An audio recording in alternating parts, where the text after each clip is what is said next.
스토리텔링은 역사교사뿐만 아니라 일반인에게도 중요한 화법 능력입니다. 이번 시간에는 이화영 선생님을 모시고 궁궐을 이야기에 담아내는 사례를 살펴보겠습니다.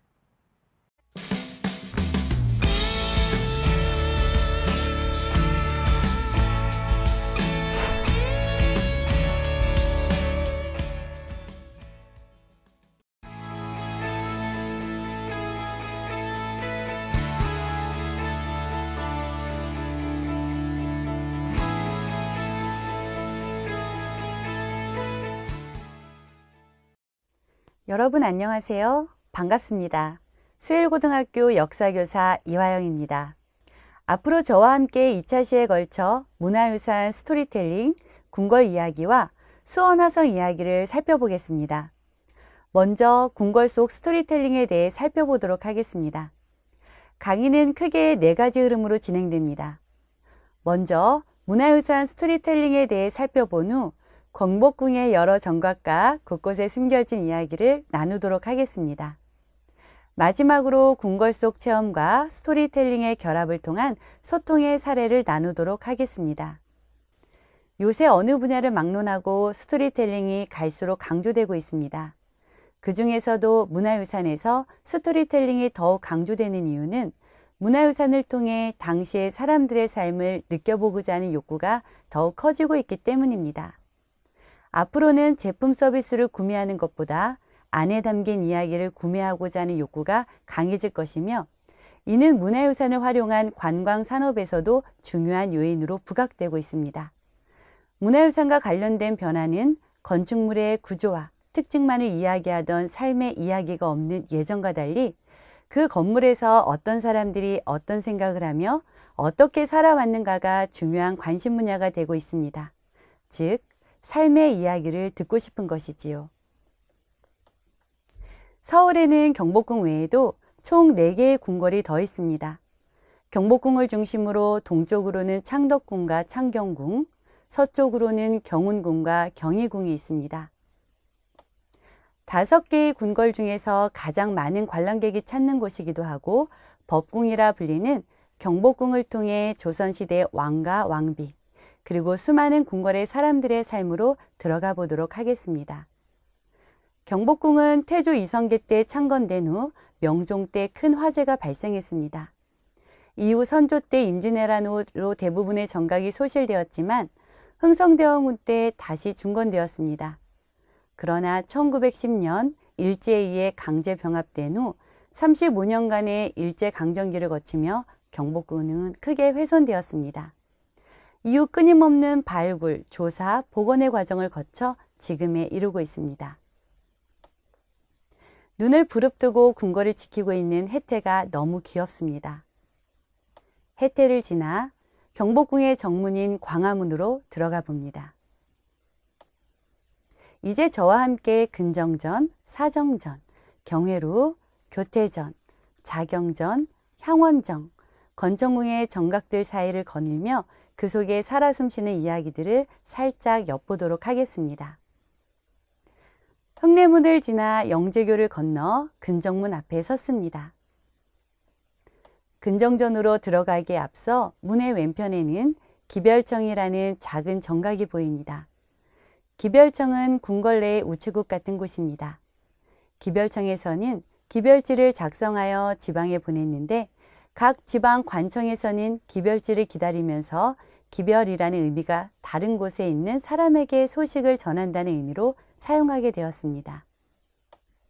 근정문을 지나면 넓은 조정이 펼쳐집니다.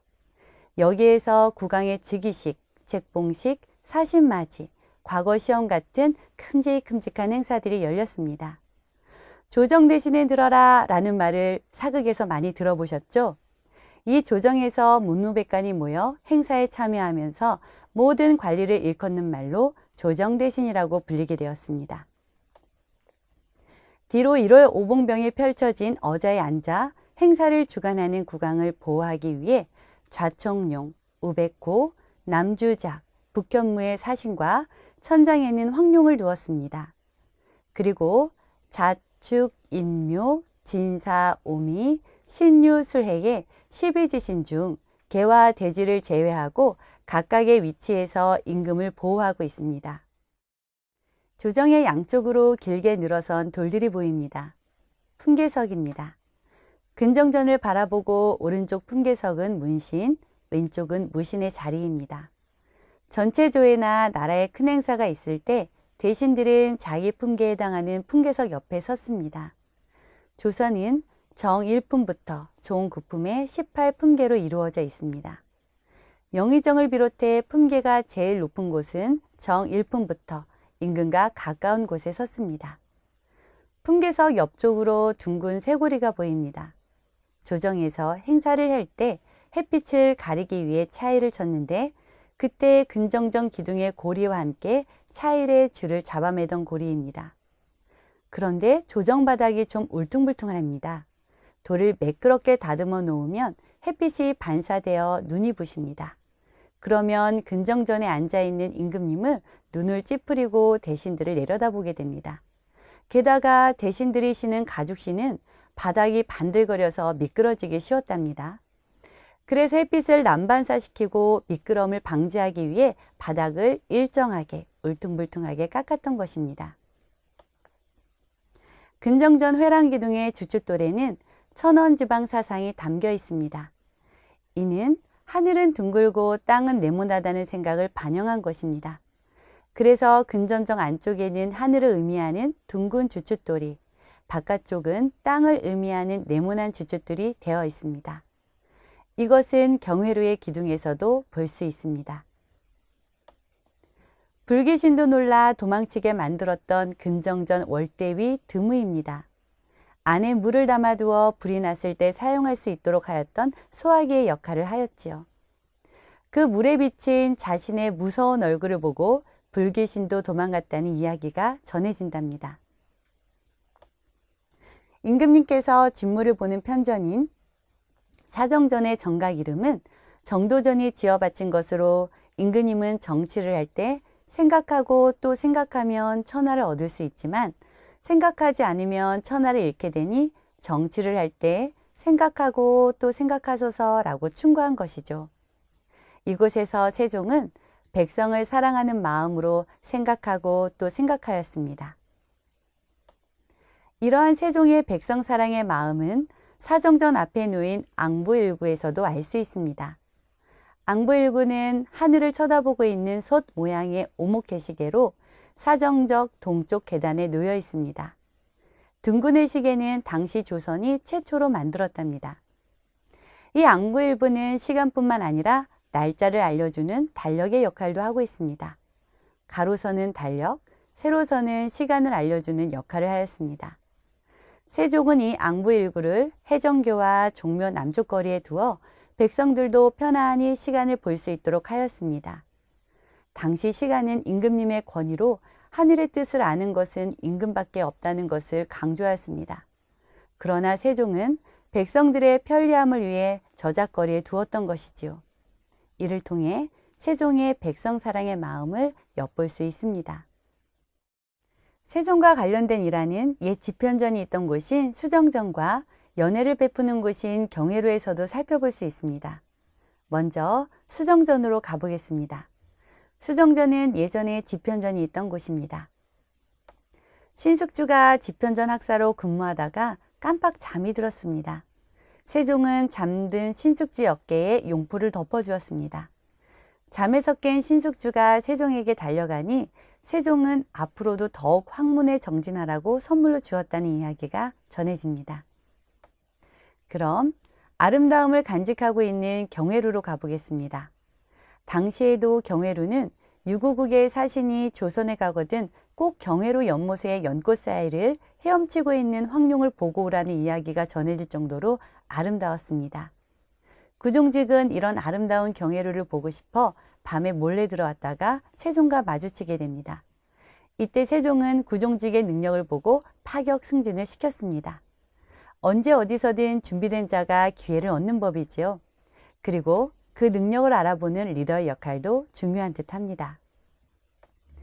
이처럼 능력을 중시했던 세종이 노비 출신이었던 장영실을 중용하였던 것은 널리 알려진 사실입니다. 세종은 노비 출신이었던 장영실의 재주를 인정해서 중국에 파견하여 천문기기 연구에 기회를 주었습니다. 이후 장영실은 자경루 등 천문관측기구를 만드는 등 뛰어난 공을 세워 조선의 천문관측 기술의 발달을 이끌었습니다. 신분제 사회였던 조선에서 신분에 관계없이 능력을 중요하게 생각했던 세종의 리더십을 볼 수 있습니다. 세종의 능력을 존중하는 자세와 끊임없이 소통하려는 노력, 그리고 백성 사랑의 마음 등 세종의 리더십을 담고 싶은 마음은 다양한 세종의 리더십 관련 책들을 통해서도 알 수 있습니다. 여러분은 세종의 리더십 중 어떤 부분에 더 큰 가치를 두고 계신가요? 우리는 모두 가정에서 혹은 학교에서 혹은 직장에서 그리고 사회에서 즉 자신이 속한 모든 곳에서 주도적인 삶을 살아야 합니다. 여러분들 모두 자기 삶의 리더가 되시길 바랍니다. 이제 함께 강령전으로 이동해 볼까요? 사람이 살아가는데 가장 중요한 것이 무엇일까요? 여러분들은 어떤 것을 삶의 우선 가치로 삼으시나요? 건강을 잃으면 다 잃는다는 말을 들어보셨지요? 당시 임금님께도 건강은 중요한 것이었답니다. 그래서 정도전은 사람이 살아가는 데 필요한 오복, 즉 수, 부, 강령, 유어덕이 있어야 하고 고종명, 돌아가실 때 편히 돌아가시는 오복 중 건강하소서라는 의미로 강령전으로 정각 이름을 지어 바쳤습니다. 여러분들도 오늘 하루 더 건강해지시는 삶을 사시기 바랍니다. 왕비의 공간인 교태전 뒤에는 달나라가 있습니다. 강서대묘에는 두꺼비와 삼조고가 그려져 있습니다. 두꺼비는 달을 상징하고 삼조고는 세 발 달린 까마귀로 태양을 상징합니다. 왜 두꺼비가 달을 상징하게 되었을까요? 바로 하느님의 벌을 받고 인간이 된 예와 예의 아내였던 항아가 서왕모에게 불사약을 받게 된 후 항아가 받은 불사약을 혼자 먹어버리게 됩니다. 이후 달나라까지 도망간 항아는 서왕모의 벌을 받아 두꺼비가 되었다는 이야기가 전해집니다. 그래서 달을 상징할 때 두꺼비로 표현하게 된 것입니다. 경복궁에 가면 꼭 아미산에 꼭꼭 숨겨둔 달나라의 항아를 보고 오시기 바랍니다. 일부러 찾지 않으면 볼 수 없답니다. 아는 만큼 보입니다. 자경전에는 보물이 숨겨져 있습니다. 그럼 자경전에 숨겨진 보물인 십장생 굴뚝으로 가볼까요? 십장생 굴뚝은 불로장생을 상징하는 소나무, 불로초, 거북, 학, 사슴 등의 십장생 무늬와 당초문 그리고 박쥐 모양을 정교하게 새겨 넣어서 한 폭의 그림과 같은 조형미를 보여주는 굴뚝입니다. 기존의 담장에 기대어 쌓아 굴뚝인지 담장인지 구분하기 어렵습니다. 우리나라에 최초로 전기가 들어온 것은 1887년 고종 때입니다. 유길진이 고종에게 건의를 해서 경복궁 향원정에 최초의 전등이 설치되었습니다. 당시 전깃불은 무엇이라고 불렀을까요? 물을 이용해서 불을 켜서 물불, 전깃불이 괴상하다고 해서 괴화, 켜졌다 꺼졌다를 반복해 건달불이라고도 불렀습니다. 향원정을 지나면 건천궁이 나옵니다. 건천궁의 오코루에서는 명성황후가 일본 낭인들에 의해 시해를 당했던 을미사변이 일어났습니다. 일본의 간섭으로부터 벗어나기 위해 명성황후가 칠러 정책을 추진하자 일본 낭인들에 의해 시해당하게 된 것입니다. 일본은 이를 흥성대원군과 명성황후 간의 정치적 대립 과정에서 일어난 일이라 국제사회에 거짓으로 알립니다. 그러나 당시 러시아의 건축기사였던 사바틴에 의해 일본의 만행이 국제사회에 알려지게 되죠. 이곳은 당시 우리의 아픈 역사의 장소이기도 하지만 오늘날 우리에게 많은 교훈을 주는 곳이기도 합니다. 역사를 왜곡하고 숨기는 일은 지금도 일어나고 있습니다. 우리의 관심과 노력이 필요한 이유입니다. 이제 스토리와 체험의 연계의 중요성에 대해 이야기해 보도록 하겠습니다. 경복궁의 다양한 역사 이야기와 컨텐츠를 개발하여 함께 즐기고 체험할 수 있는 다양한 프로그램이 진행되고 있습니다. 그중 수락관 시식공간 프로그램에서는 수락관에서 궁중 음식을 체험하고 전통 공연을 관람할 수 있습니다.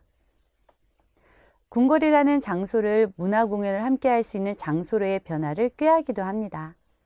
탁 트인 역사와 문화의 공간에서 다양한 음악 공연이 진행되는 것은 색다른 즐거움입니다.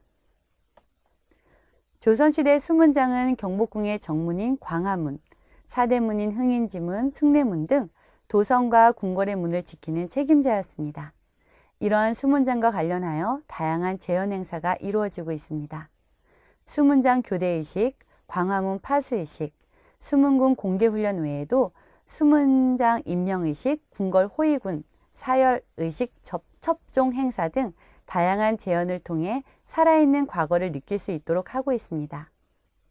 경복궁의 다양한 정각들의 쓰임새, 건축물의 특징도 중요하지만 이처럼 다양한 프로그램은 그 속에 담긴 이야기가 우리에게 더욱 생생하게 다가오도록 합니다.